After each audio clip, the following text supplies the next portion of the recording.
This is Jackie Goodell with Wisdom Speaks Today. And hey, I want to talk to you real quickly about a topic that we hear is a buzzword amongst my generation, and it's the word entitlement. We think about it, we look, we see things, and it just grieves our heart that young people today seem to be so much into this entitlement mindset. They believe that you should let me off work early just because I asked. You should allow me to do this just because I want to. You should allow me to do that just because I want to. And we can go back and forth and say, this generation just so deals with feeling as though they're entitled to everything. What happened to good hard work? Well, I want to bring something to your attention. My daughter was talking to me about a book that she was reading that was dealing with this topic.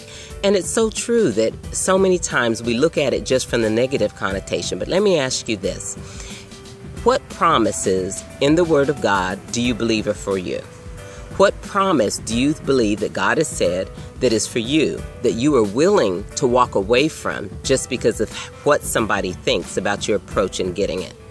See, when we think about entitlement a different way, we realize we have been brought with a price. There's certain things that we are entitled to as believers, and we would fight for it. We would stay in there. We would pray until we saw it happen. Why? Because we know we're entitled to it.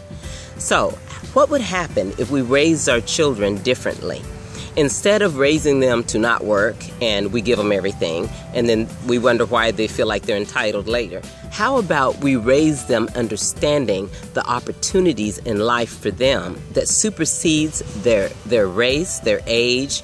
All of that stuff is not a factor. The factor is that if you work hard and you do what you're required to do, there's certain things that you are entitled to because you believe God for it and you're willing to do the work.